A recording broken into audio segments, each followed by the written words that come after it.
بتحس ساعات انك تايه؟ الماضي دخل في الحاضر في المستقبل، لخبطيطة كده، حاسس ان الحمل تقل عليك وخلاص ما بقتش قادر، بتعافر بقالك كتير وما فيش امل، كل حاجة حواليك بتقولك اقف كفاية. طب ايه هتقف فعلا؟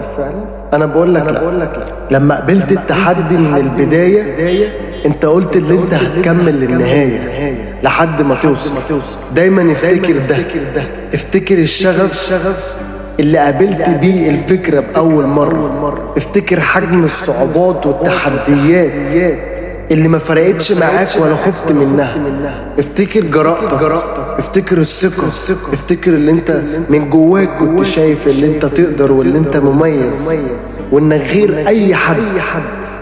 افتكر ان ده مجرد بريك.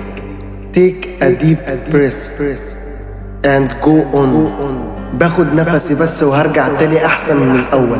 انا ما خسرتش، انا كسبت خبرة. انا وقعت بس ما يقع على الشاطر. انا اتعلمت وهرجع اقوى من جديد، وبرضه مش هاخد نفسي الا لما اوصل. ولما اخد نفسي خدوا راحتكم، شوفوا نفسكم وافتكروا اللي انا اتهزمت، انما ده بعدكم. اوعى تسمع كلام حد. الفاشل عايزك تبقى فاشل زيه. الفاشل ما بيحاولش، انت بتحاول. ده الفرق بينك وبينه، ده الفرق بين الناجح والفاشل، ان هو ما بيحاولش، انما اللي بيقع وبيتكسر بيرجع يقول للناس ويقول للعالم الراجل يقف قصادي عشان هفرمه.